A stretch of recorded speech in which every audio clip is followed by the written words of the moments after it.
Δημήτρης Καζάκης είναι οικονομολόγος αναλυτής με επαγγελματική διαδρομή σε επιχειρήσεις στην Ελλάδα και στο εξωτερικό. Αρθογραφεί σε τακτική βάση στην εφημερίδα Ποντίκη, στο περιοδικό Hellenic Nexus και στην ιστοσελίδα inprecord.gr. Έχει επίσης κέριο ρόλο στη συγκρότηση της πρωτοβουλίας Συσάρθεια. Κύριε Καζάκη, έχετε το λόγο. Λοιπόν, ναι. Ντούμπλεξ. Λοιπόν, καταρχήν να ευχαριστήσω για την πρόσκληση. Η ιστορία των χρεοκοπιών της Ελλάδας έχουν στιγματίσει γενικά την ιστορία της χώρας. Ο καθηγητής της και πατέρας της ελληνικής δημοσιονομικής επιστήμης, ο καθηγητής Ανδρεάδης, έλεγε ότι για να γνωρίσει κάποιος την ιστορία της Ελλάδας πρέπει να γνωρίζει τα χρέη και τις χρεοκοπίες της. Ο λόγος είναι ότι παρά το γεγονός ότι άλλες χώρες χαρακτηρίζουν τις περιόδους της ειδικής τους ιστορίας με τις περιόδους δημοκρατίας που έχουν περάσει, πρώτη δημοκρατία, δεύτερη δημοκρατία, τρίτη δημοκρατία, στη δική μας περίπτωση οι περίοδοι χαρακτηρίζονται από τις χρεοκοπίες. Πρώτη χρεοκοπία, δεύτερη χρεοκοπία, τρίτη χρεοκοπία, πέμπτη είμαστε τώρα, στην πέμπτη επίσημη χρεοκοπία. Η πρώτη χρεοκοπία υπήρξε απ' αρχής του ελληνικού κράτους, δηλαδή πριν μάλλον ιδρυθεί επίσημα το ελληνικό κράτος, χρεοκοπήσαμε, 1827.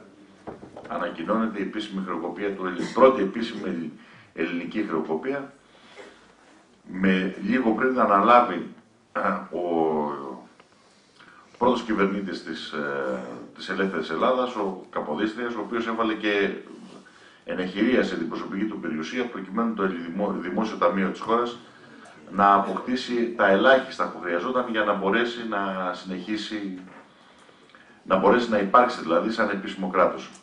Στο πρωτόκολλο του Λονδίνου 1830 και 1832, δεύτερο πρωτόκολλο του Λονδίνου,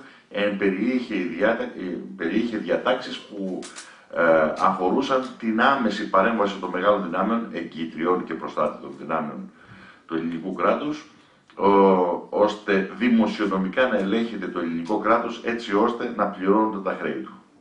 Ξεκινήσαμε δηλαδή υπό δημοσιονομική κατοχή. Ο Καποδίστριας επιχείρησε να απελευθερώσει τη χώρα από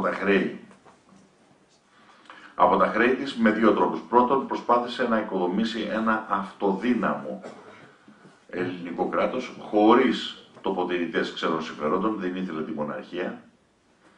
Και δεύτερον, προσπαθούσε να εκδώσει δικό του ελληνικό νόμισμα, δηλαδή τους φοίνικες, χρησιμοποιώντας χρυσό και ασήμι, με την βασική νομισματική θεωρία της εποχής, διμεταλλική, που ήταν βεβαίως δολοφονήθηκε πριν καν υπάρξει οποιαδήποτε δυνατότητα ανάπτυξης μιας αυτοδύναμης ελληνικής οικονομίας και δολοφονήθηκε βέβαια, όπως ξέρουμε σήμερα, με την σύμπραξη ή τουλάχιστον την καθοδήγηση των ξένων εγκύτριων, φίλων και συμμάχων και εταίρων της εποχής.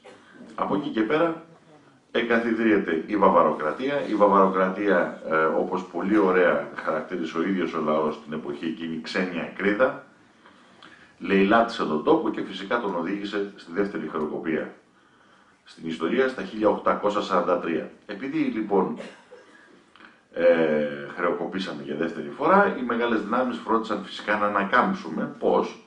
Πρώτον, μας έβαλε να μειώσουμε τον αριθμό των δημοσίων υπαλλήλων. 13.000 τον αριθμό, εκείνη ήταν ασπάταλο το κράτος. Και μειώσαμε τον αριθμό των δημοσίων υπαλλήλων. Φυσικά τους μισθούς. Την εποχή εκείνη τοποθέτησαν, ήταν η πρώτη δημοσιονομική επιτροπή εποπτείας της χώρας που εγκαταστάθηκε για να δούμε πώς μέσω των δημοσιονομικών θα πληρώσουμε τους δανειστές. Αν διαβάσετε την εποχή και τις εφημερίδες εποχής θα δείτε εντυπωσιακές ομοιότητες με το σήμερα.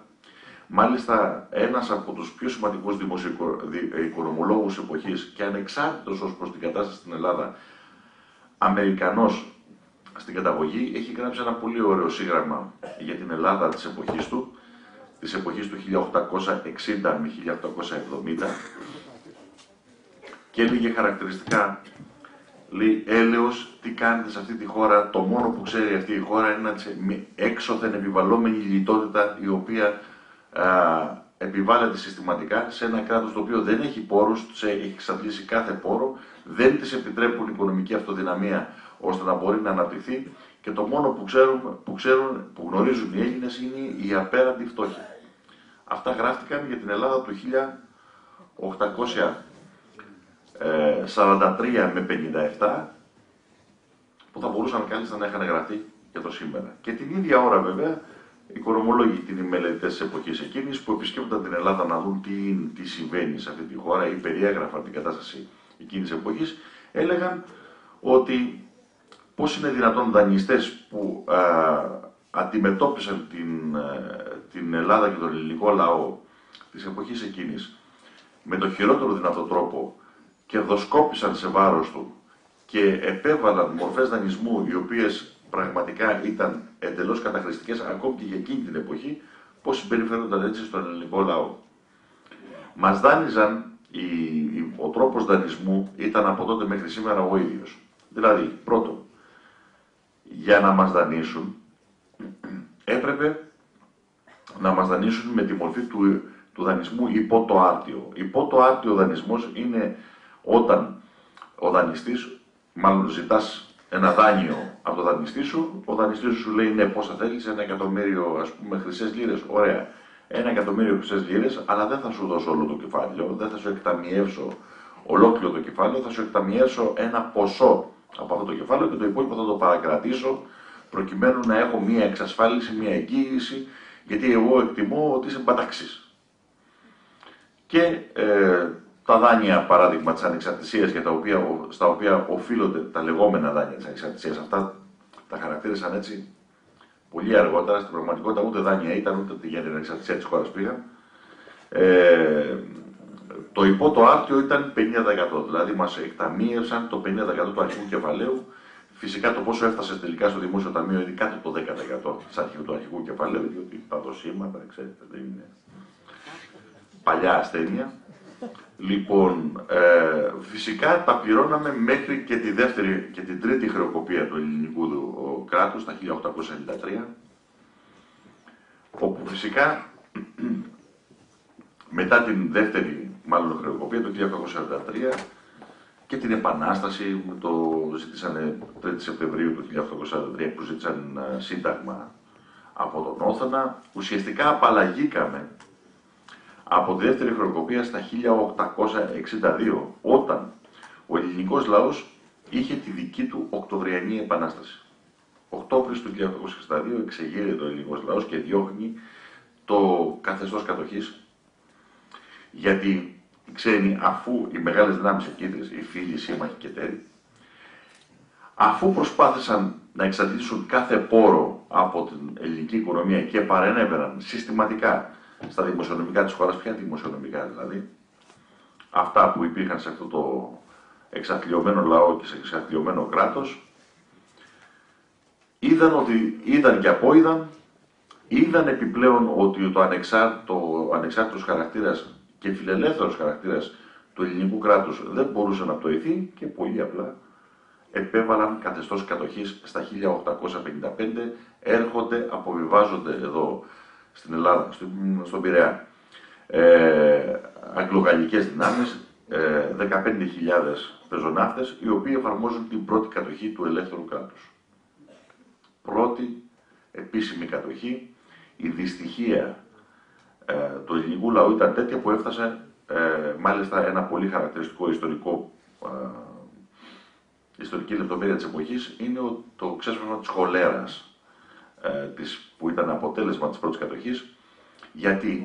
Γιατί το ελληνικό κράτος διατήρησε τους κανόνες και τις υπηρεσίες υγείας και υγιεινής, δημόσιας υγιεινής που είχε το Οθωμανικό κράτος, που και με τη σειρά του το Οθωμανικό κράτος τα είχε πάρει από τους Βυζαντινούς. Και έτσι δεν αντιμετώπιζε σοβαρά προβλήματα δημόσιας υγείας το ελληνικό κράτος, μέχρι που ήρθαν οι δυνάμεις κατοχής. Από τις δυνάμεις κατοχής ξεσπάει μια επιδημία χολέρας. Συγκεκριμένα δηλαδή από το στρατονισμό των δυνάμεων των πεζοναυτών, δηλαδή των Αγγλογάλων. Τότε οι δημόσιες υπηρεσίες υγείας πηγαίνουν στους πρεσβευτές που κανόνιζαν τα της κατοχής και τους λένε περιορίστε τις δυνάμεις κατοχής στα στρατόπεδα, ώστε να μπορεί να ελεγχθεί η επιδημία. Φυσικά τι δύναμη κατοχής θα ήταν αν περιορίζονταν στα στρατόπεδα. Και έτσι η επιδημία εξαπλώθηκε, πολύ σύντομα πήγε στον Αργοσαλονικό, στα νησιά δηλαδή και στις Κυκλάδες, και από ανεπίσημες πηγές γνωρίζουμε, δεν καταγράφηκε ποτέ στην επίσημη μας ιστορία, ούτε μελετήθηκε ποτέ αυτή η εκδοχή, ότι πάνω από 17.000 Έλληνες έχασαν τη ζωή τους μόνο από την επιδημία της χολέρας. Λοιπόν, αυτή ήταν η περίοδος, υπήρχε η επίσημη κατοχή διαμορφωμένη από τα επίσημα κόμματα της εποχής, καλή ώρα ο δικομματισμός της τότε εποχής, που ήταν το Αγγλικό και Γαλλικό κόμμα. Με την Επανάσταση του 1862 σαρώθηκαν τα κόμματα, οι πολιτικοί και φυσικά οι τοποτηρητές των ξένων δυνάμεων που ήταν οι Βαβαροί, μαζί με τον Όθωνα, και μπήκαμε σε μια νέα περίοδο. Ποια νέα περίοδο? Αφού επήλθε νέο σύνταγμα και μας φέρανε νέο βασιλιά την εποχή εκείνη, μπήκαμε σε μια νέα περίοδο νέου δανεισμού. Τότε βεβαίως μας είπαν το εξής: κοιτάξτε να δείτε, μόνοι σας δεν μπορείτε να περπατήσετε. Μικρό κράτος, δεν έχει ψωροκόστενα. Ελάτε στη Λατινική Ένωση. Η Λατινική Ένωση ήταν η ΟΝΕ, η Οικονομική και Νομισματική Ένωση του Ευρώ της εποχής. Το κυρίαρχο νόμισμα, το κοινό νόμισμα, ήταν το χρυσό φράγκο. Η Λατινική Ένωση δηλαδή είχε επικεντρωθεί στη δυνατότητα της Γαλλίας να δίνει δάνεια στις χώρες που χρησιμοποιούσαν το χρυσό φράγκο ως δικό τους νόμισμα, ως σταθερό κοινό νόμισμα, χρυσό φράγκο. Πολύ μεγάλη ιστορία, ισχυρό νόμισμα, άρα θα έχουμε και ισχυρή οικονομία. Πώς θα έχουμε ισχυρή οικονομία? Το επιχείρημα ήταν απλό. Θα δανειζόμαστε με χαμηλά επιτόκια. Αυτή ακριβώς η προβληματική οδήγησε στον υπερδανισμό της χώρας για τα μεγάλα έργα της εποχής του εξυγχρονισμού Τρικούπη. Ο δικομματισμός της εποχής, η νέα μορφή δικομματισμού της εποχής, Τρικούπης Δηλιγιάννης από τη μια, ο ένας συγκρινόταν με τον άλλο, ή αν θέλετε υπήρχε μια ευγενής άμυλα ανάμεσα στους δύο, ποιος θα παίρνει τα περισσότερα δάνεια, ποιους χρυσοκάθαρους της εποχής θα χρηματοδοτήσει για να γίνουν μεγάλα έργα. Τα οποία μεγάλα έργα ήταν τα σκάνδαλα της εποχής. Ο σιδηρόδρομος που φτιάχτηκε, παράδειγμα, επί Τρικούπη στην Πελοπόννησο, στοίχησε με βάση τον αρχικό σχεδιασμό περίπου 450 φορές. Αλλάχτηκαν οι συμφωνίες τουλάχιστον 10 φορές, υπερτιμολογήθηκε και τελικά και φτιάχτηκε και με διαφορετικό πλάτος γραμμών από το σιδηροδρομικό δίκτυο της Στερεάς Ελλάδας. Γιατί οι Βρετανοί ήθελαν να πάρουν την Πελοπόννησο και να την κάνουν προτεκτοράτο ακριβώς με τον ίδιο τρόπο όπως ήθελαν τη Μάλτα, και έτσι επέβαλαν στο ελληνικό κράτος να έχει διαφορετικό πλάτος γραμμών, ώστε να μπορεί να αποκλειστεί.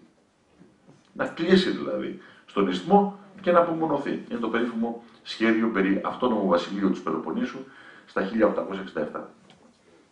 Δεν είχαν ακόμη την Κύπρο και είχε ανάγκη δηλαδή βάσεων για τον δρόμο προς την Ανατολή. Και επειδή είμαστε προτεκτοράτο εμείς, φυσικά υπήρχε ανταγωνισμός ανάμεσα εταιρείες. Άλλη αγγλική εταιρεία έφτιαχνε τους σιδηροδρόμους της Πελοποννήσου, άλλη γαλλική εταιρεία στην Αττική, τρίτη γερμανική εταιρεία έφτιαχνε άλλους, και γενικά όλοι για να γίνουν αυτά τα πράγματα εμείς δανειζόμασταν σαν ελληνικό κράτο, εμείς ρητορικά το λέμε έτσι. Δανειζόμασταν συνέχεια σε χρυσό μάλιστα, χρυσό φράγκο, καθότι ισχυρό νόμισμα για να είμαστε ισχυρή οικονομία, τις ίδιες, συγγνώμη για την έκφραση, μπουρδες που μας λέγανε για το ευρώ, λέγανε και τότε. Αν δείτε την οικονομική φιλολογία της εποχής, είναι εντυπωσιακά. Δηλαδή με εξαίρεση το ιδιαίτερο γλωσσικό ιδίωμα με το οποίο μιλούσε η επίσημη πολιτική και οικονομική σκέψη της εποχής, κατά τα άλλα τα οικονομικά επιχειρήματα ακριβώς τα ίδια. Φυσικά όλο αυτό οδήγησε στη χρεοκοπία του 1893. Το δυστυχώς επιτοχεύσαμε, όπως γνωρίζουμε, του Τρικούπη. Η Επιτροπή Ομολόγων, δηλαδή οι κάτοχοι των ομολόγων του ελληνικού χρέους, με έδρα τη Βρετανία, απίτησε απλά πράγματα. Όταν είπαμε δεν έχουμε, δεν πάει άλλο. Λοιπόν, είπε πολύ απλά, εντάξει, δεν έχετε, μην ανησυχείτε ρε παιδιά, το Δημόσιο Ταμείο και την κυριαρχία σας. Ο Τρικούπης απάντησε ότι παιδιά, ό,τι θέλετε, σας δίνουμε ό,τι θέλετε από τη χώρα, εκτός από το Δημόσιο Ταμείο και την κυριαρχία της χώρας. Και μάλιστα είναι χαρακτηριστικά σε μια δραματική επιστολή. Ο ίδιος ο Τρικούπης έλεγε ότι δεν μπορεί Έλλην πολιτικός, Έλλην πρωθυπουργός να υπογράψει την εκχώρηση εθνικής κυριαρχίας της χώρας προκειμένου να αντιμετωπίσει πρόβλημα δανεισμού του ελληνικού κράτους. Αυτό, λέει, θα γραφεί στα μαύρα κατάστοιχα της ιστορίας και θα τον καταδιούνται οι μελλοντικές γενιές των Ελλήνων. Αυτά στα 1894 ο Τρικούπης πέθανε λίγο αργότερα. Και φυσικά επειδή οι ομολογιούχοι είχαν κι άλλο δρόμο, δεν μπορούσαν να αναγκάσουν τον Έλληνα πρωθυπουργό τότε να υπογράψει, είχαν άλλο τρόπο. Το παλάτι. Με τη βοήθεια του παλατιού στήσανε τον περίφημο πόλεμο τον Ελληνοτουρκικό του 1897, ο πόλεμος Οπερέτα, όπως τον ονόμασε ο αρχιστράτηγος των Οθωμανικών δυνάμεων, αρχιστράτηγος όχι επί του πεδίου της μάχης, αλλά ως αναδιοργανωτής των Οθωμανικών δυνάμεων, Φον Κράτς, Γερμανός. Τότε και έγραψε μάλιστα από μνημονεύματα τον Ελληνοτουρκικό, έχει πολύ ενδιαφέρον, τον λέγει Οπερέτα γιατί οι δύο στρατοί είχαν συμφωνήσει να αντιμετωπίσει ο ένας τον άλλον, αλλά δεν είχαν ούτε τη διάθεση ούτε τις δυνάμεις να αντιμετωπίσει πραγματικά ο ένας τον άλλον. Οπότε υπήρχε ένας συναγωνισμός ποιος θα σφύριζε πρώτος υποχώρηση. Σε αυτόν τον διαγωνισμό κέρδιζε πάντα ο διάδοχος, δηλαδή ο Κωνσταντίνος, όπου καλούσε πάντα σε υποχώρηση πρώτος. Σε αυτή την οπερέτα, στημένη οπερέτα πλέον, ξέρουμε επακριβώς πώς έγινε, έχουν δημοσιοποιηθεί τα αρχαιακά υλικά και μάλιστα ένας από τους πρώτους που αποκάλυψε αυτό το σχέδιο ήταν ο Λεριτιέ, ο Γάλλος ιστορικός ελληνικής διπλωματίας, ο οποίος εκμισθώθηκε από το Υπουργείο Εξωτερικών της Ελλάδας στη δεκαετία του 20 να έρθει στην Ελλάδα και να μελετήσει και να δημοσιοποιήσει το ελληνικό αρχαιακό υλικό και ανακάλυψε μέσα από το αρχεία του Υπουργείου Εξωτερικών αν θέλετε αλληλογραφία και ντοκουμέντα που έδειχνε πως εκτελούσαν εντολή το παλάτι και οι μεθοδευμένες κυβερνήσεις από το παλάτι, εντολές των 6 μεγάλων δυνάμεων προκειμένου να γίνει ο πόλεμος, να ιτηθεί η χώρα εξ επί τούτου και να της επιβληθεί ο Διεθνής Οικονομικός Έλεγχος τα 1898, εκδιώχθηκε από την Ελλάδα μόλις ανακάλυψε αυτά τα πράγματα, κατόρθωσε μόνο να δημοσιοποιήσει τους 5 ή 6 τόμους, μάλλον 5 τόμους, ο έκτος δημοσιεύτηκε λίγο αργότερα με τη διπλωματική ιστορία της χώρας και μάλιστα τους εξέδωσε ο ίδιος με ίδια χρήματα στο Παρίσι γιατί του κόψανε την καλημέρα που λέμε. Λοιπόν, μόλις ανακάλυψε το αρχαιακό υλικό αυτό που γι' αυτό σας λέω ότι ξέρουμε επακριβώς δηλαδή τι έγινε. Έγινε ο πόλεμος, μετά πάμε στη συνθήκη της Κωνσταντινούπολης, όπου βεβαίως ο Ράλης, ο πρώτος μέγας αυτός της πρόγονος της ελληνικής, αυτής της μεγάλης ελληνικής πολιτικής οικογένειας που συνδέθηκε με απίστευτες σελίδες δοσυλλογισμού στην νεότερη πολιτική ιστορία, ο πρώτος πρωθυπουργός Ράλης, δοτός πρωθυπουργός του Παλατιού, εκχωρεί πλήρη διαπραγματικά προνόμια της χώρας στις 6 μεγάλες δυνάμεις οι οποίες συζητάνε με τον Οθωμανό Σουλτάνο τα της λήξης του πολέμου. Ο Οθωμανικός στρατός βρισκόταν ήδη κάτω από το Δομοκό, είχε φτάσει σχεδόν στις Θερμοπύλες, ούτε και αυτός δεν καταλαβαίνει. Το Ετάτ Πασά, ο αρχιστράτηγος των τουρκικών δυνάμεων, λέει το πώς κατορθώσαμε να φτάσουμε εκεί, ούτε και εγώ το κατάλαβα. Λέει, δεν γινόταν αυτό το πράγμα, δεν είχε.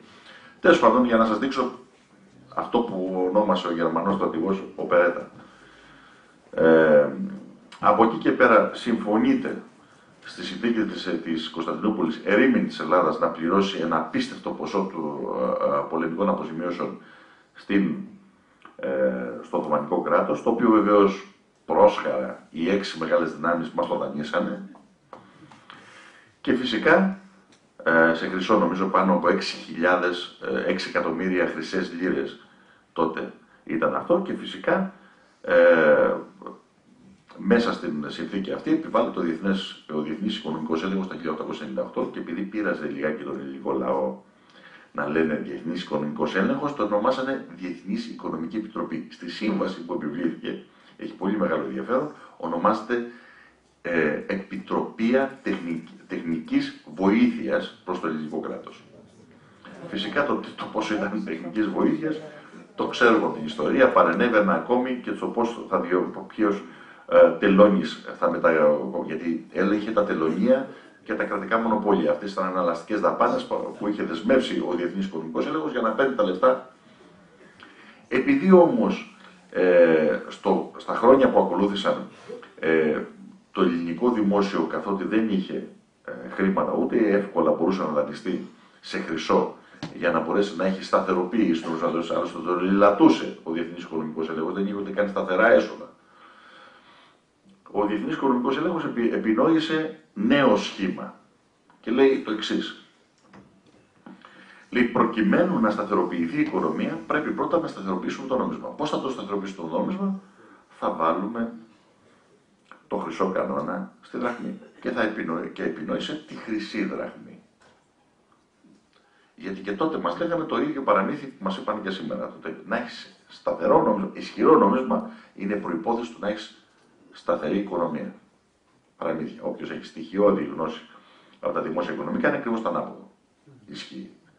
Σταθεροποίηση, ισχυροποίηση στην οικονομία σου για να έχει σταθερό νόμισμα. Όμως αυτοί είχαν το εξής στο μυαλό τους. Άλλο πράγμα να πληρώνουμε σε πληθωριστικό εθνικό νόμισμα και άλλο πράγμα να πληρώνουμε σε χρυσό. Ως δανειστής. Έτσι δεν είναι. Άρα πάρτε μια χρυσή δραχμή. Πώς την υποστηρίζω τη χρυσή δραχμή? Με δάνεια σε χρυσό. Πώς αλλιώς? Από πού να τα βρεις να το υποστηρίξεις? Ξανά μανά δανεισμός σε χρυσό. Αυτή τη φορά έχουμε εξαιρετικές μελέτες από καθηγητές οικονομικής, οικονομολόγους, που βεβαίως οι σύγχρονοι σπουδαστές οικονομικών σπουδών στην Ελλάδα δεν τους γνωρίζει κανείς, γιατί κανένας από αυτούς δεν διδάσκεται, ούτε το έργο του διδάσκεται στις ελληνικές οικονομικές σχολές, καθότι μη τζις. Και δεν μιλάμε βεβαίως για τίποτα αιρετικούς ανθρώπους, μιλάμε για τον Αλέξανδρο Διομήδη, πρώτο διοικητή της Τραπέζης Ελλάδος, με εξαιρετικό οικονομικό έργο, που μπορεί να διαφωνεί, να συμφωνεί κάποιος, αλλά έχει σημασία, θεμελίωσε σημαντικά πράγματα. Ήταν και ο ιδρυτής, αν θέλετε, της ιστορικής σχολής στην οικονομική σκέψη της χώρας. Μιλάμε για τον Δημοσθένη τον Στεφανίδη, μιλάμε για τον Ξενοφόντα Ζολότα, μιλάμε για τον Άγγελο Αγγελόπουλο, μετέπειτα ακαδημαϊκό, ως το τέλος της ζωής του. Μιλάμε για τον Δημήτριο Καλιτσουνάκη, ιδρυτή του Αρχείου Κοινωνικών και Οικονομικών Επιστημών, ένα περιοδικό σημαντικό επιστημονικό, το οποίο ιδρύθηκε το 1919 μέχρι το 1940 και μετά από το 1949 μέχρι, αν θυμάμαι καλά, αρχές της δεκαετίας του 60, ένα σημαντικότατη συμβολή στα πράγματα. Φυσικά όλα αυτά και το έργο τους, οι μελέτες τους και όλα αυτά τα πράγματα για την περίοδο αυτή, αλλά και αργότερα, δεν είναι γνωστά, ούτε διδάσκονται στους Έλληνες φοιτητές οικονομικών σπουδών, ούτε σε επίπεδο μεταπτυχιακό. Μάλιστα, εγώ προσωπικά, όποτε μου τυχαίνει, έτσι, έχω την ευτυχή συγκυρία να μιλώ με καθηγητές οικονομικών Έλληνες στους σημερινά πανεπιστήμια, τους κάνω ένα quiz. Ποιος ήταν ο Αλέξανδρος Διομήδης, ας πούμε, και τι ήταν και τα πιο σημαντικά του συγγράμματα. Δεν έχω βρει παρά μόνο έναν που εντελώς τυχαία τους είχε ακούσει, όχι ότι ξέρει το έργο. Πώς αυτοί οι άνθρωποι θα διδάσκανε. Βεβαίως, αν πάτε στις ΗΠΑ, στις οικονομικές σχολές, σε άλλες μεγάλες χώρες, βεβαίως διδάσκονται οι μεγάλοι οικονομολόγοι που διαμόρφωσαν την οικονομική σκέψη στη χώρα τους. Και το λογικό είναι. Στην Ελλάδα όμως, μην τζις, απαγορεύεται ρητά να ξέρεις τι είπαν αυτοί οι άνθρωποι. Και τι έκαναν, τι συνεισέφεραν. Γιατί το λέω αυτό? Γιατί η συγκεκριμένη σχολή οικονομολόγων, με όλες τις διαφορετικότητες ανάμεσα στους οικονομολόγους, μελέτησαν εξαιρετικά και εξαντλητικά αυτό που λέμε δημόσιο χρέος. Πώς λειτουργεί στην οικονομία και πώς αντιμετωπίζεται. Μάλιστα, ο Ξενοφόντας Ζολότας, στην ιστορία των εθνικών δανείων που έχει το δημόσιο χρέος της χώρας, δανειακή επιβάρυνση της χώρας, μάλιστα στο βιβλίο το 1930 έχει εκδοθεί, έλεγε χαρακτηριστικά, κατέληγε το εξής: αφού ανέλυε όλο το χρέος και έβλεπε όλο το απίστευτο κικαιώνα ληστείας και λαιλασίας αυτού του τόπου μέχρι εκείνη τη στιγμή, καταλήγει και λέει πώς αντιμετωπίζει το δημόσιο χρέος. Η επιστήμη λέει σταματά. Εκεί δεν μπορεί να απαντήσει το ζήτημα. Αυτό απαντάει μόνο η πολιτική και η διπλωματία. Γιατί αυτό? Γιατί την εποχή εκείνη τον έλεγε αυτό στο οποίο λογικά κατέληγε η δική του ανάλυση, σήμαινε ή ισοδυναμούσε με ιδιονυμικό αδίκημα, σήμαινε καθαίρεση από τη θέση του ως καθηγητού οικονομικών σπουδών και φυσικά πατριδογνωσία. Δηλαδή εξορία, φυλακή και όλα αυτά τα υπόλοιπα. Διότι η λογική συνέπεια της ανάλυσης του δημόσιου χρέους είναι αυτό που έλεγε ο Άνταμ Σμιθ στο 18ο αιώνα στον πλούτο των εθνών. Όταν ένα κράτος αντιμετωπίζει κρίση υπερχρέωσης, έχει μόνο έναν τρόπο να την αντιμετωπίσει. Διαγραφή του χρέους.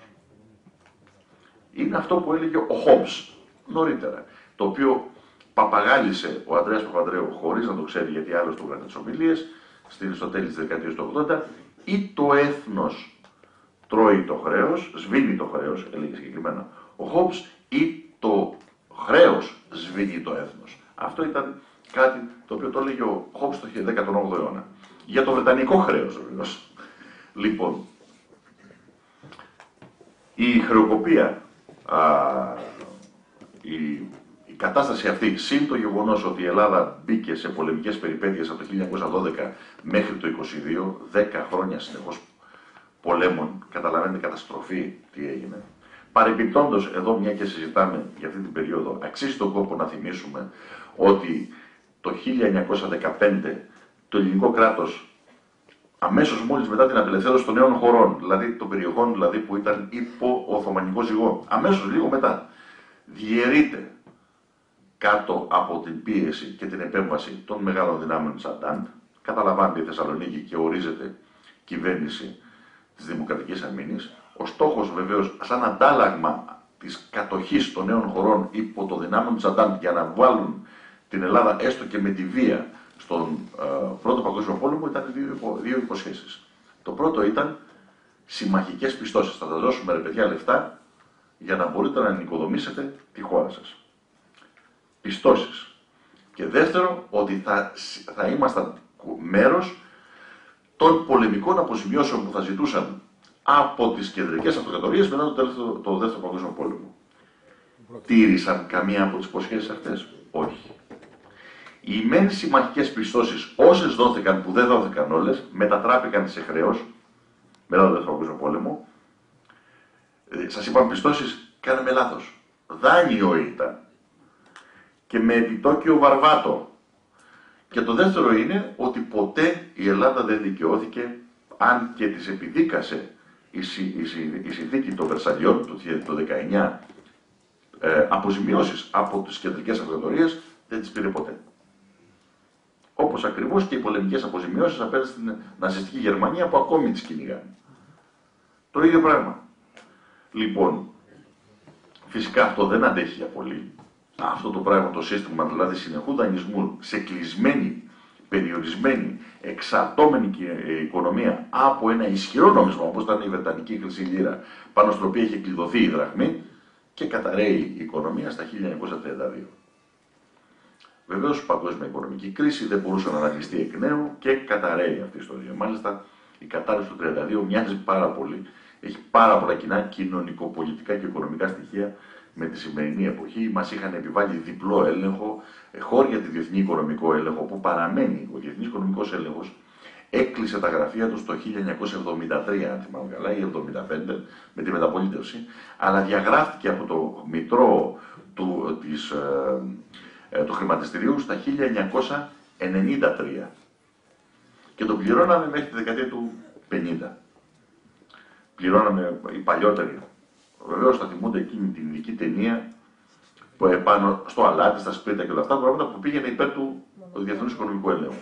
Με το διεθνή οικονομικό έλεγχο, που δυστυχώς στα βιβλία μας, γιατί μιλάω φαντάζομαι και σε εκπαιδευτικούς, στα βιβλία της ιστορίας μαθαίνουν στα παιδιά ότι ήταν θετική η εξέλιξη του διεθνούς οικονομικού έλεγχου, ότι δεν ήμασταν καλά που μας έβαλε διεθνή οικονομικό έλεγχο, αλλά δεν μας λέει ότι επειδή υπό την εποπτεία του Διεθνούς Οικονομικού Ελέγχου μας οδήγησαν στη χρεοκοπία του 1932. Και εκεί ήταν η πρώτη μεγάλη εκτεταμένη πείνα που γνωρίζει ο ελληνικός λαός.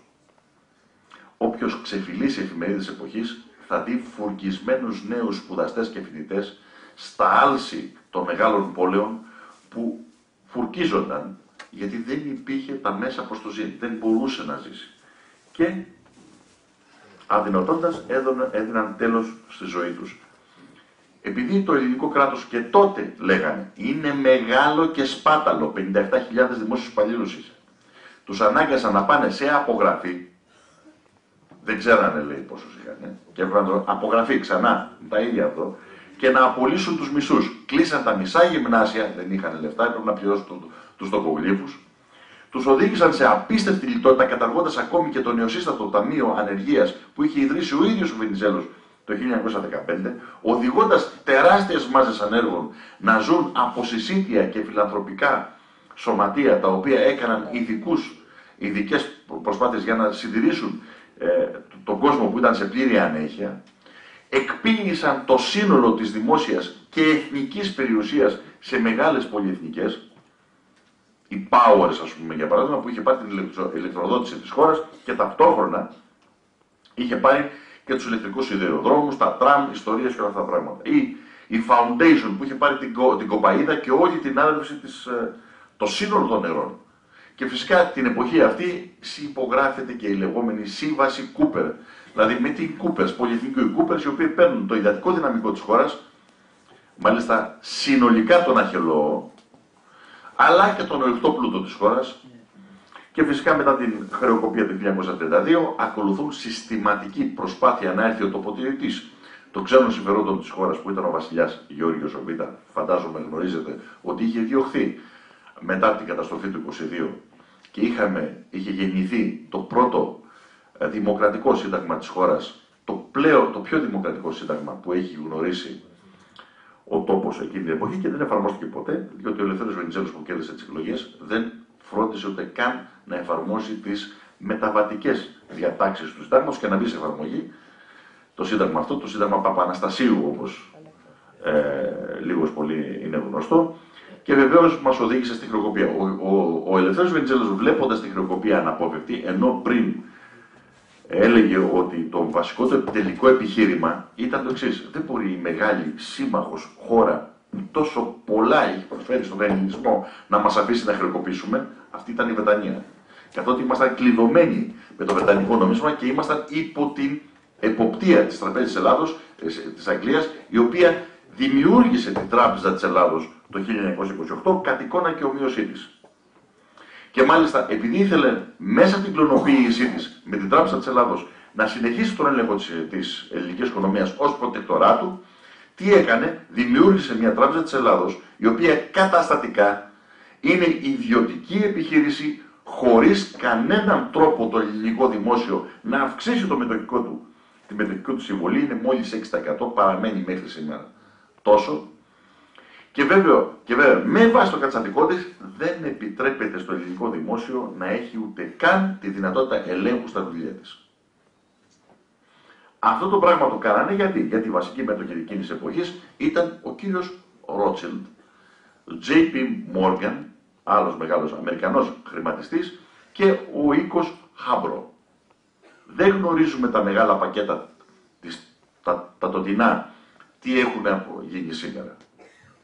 Δεν το ξέρουμε, διότι η Τράπεζα της Ελλάδος δεν έχει καμία υποχρέωση να καταθέτει μητρό μετόχων. Όπως όλες οι ανώνυμες εταιρείες. Όταν κάνει μια συνέλευση, καταθέτεις και ξέρεις ποιος είναι ο καθένας και αν μπορεί να ψηφίσει. Εκτός από την Τράπεζα της Ελλάδος. Λοιπόν, χώρια ότι πολλοί από αυτούς είναι βιετρένες και τα λοιπά, γνωρίζουμε λίγο πολύ τι γίνεται. Πάμε στη χρεοκοπία του 1932, μετά υπάρχει μια ολόκληρη ανώμαλη περίοδος ανομαλίας, επανέρχεται ο βασιλιάς και μάλιστα επανήλθε με έξοδα του κυρίου Ρότσιλντ. Ο Σπύρος Μαρκεζίνης στην πολιτική του ιστορία είναι ο μόνος από τους Έλληνες ιστορικούς που δίνει εξαιρετικά στοιχεία για τον τρόπο παρέμβασης των ξένων δανειστών της χώρας όλη αυτή την περίοδο στην πολιτική διαμόρφωση της κατάστασης. Βεβαίως από τότε έχουν υπάρξει και ειδικές μελέτες για τα ζητήματα αυτά. Ωστόσο, είναι μια ξεχασμένη πλευρά το πώς οι ξένοι δανειστές της χώρας διαμόρφωσαν το πολιτικό τοπίο μετά το 1932 και μέχρι το 1936 στην Ελλάδα. Φυσικά ο βασιλιάς, κατ' εντολή των Βρετανών, δημιουργεί συνθήκες βαθέματος ανομαλίας, ώστε τον Απρίλιο του 1936, καλή ώρα σαν σήμερα, να δημιουργήσουν την ακομμάτιστο κυβέρνηση του Ιωάννη Μεταξά, οι οποίοι υποχρεούνται να την ψηφίσουν το κόμμα των Φιλελευθέρων, το Βενιζελικό, και το Λαϊκό Κόμμα, το Αντιβενιζελικό δηλαδή, σε πλήρη συμφωνία, ώστε να στηριχτεί, να αντιμετωπιστεί η εθνική κρίση που αντιμετώπισε τότε η χώρα. Και φυσικά τον Απρίλιο του 1936 επιβάλλεται, ψηφίζεται δηλαδή, με εξαίρεση τους βουλευτές του Φαλαϊκού μετώπου, που τότε ήταν το Κομμουνιστικό Κόμμα Ελλάδας, με το Αγροτικό Κόμμα σε συμμαχία, και ελάχιστους δημοκράτες βουλευτές άλλων μικρότερων κομμάτων και κάποιοι από το Φιλελεύθερο κόμμα, το οποίο δεν υπάκουσαν στην κεντρική γραμμή. Όμως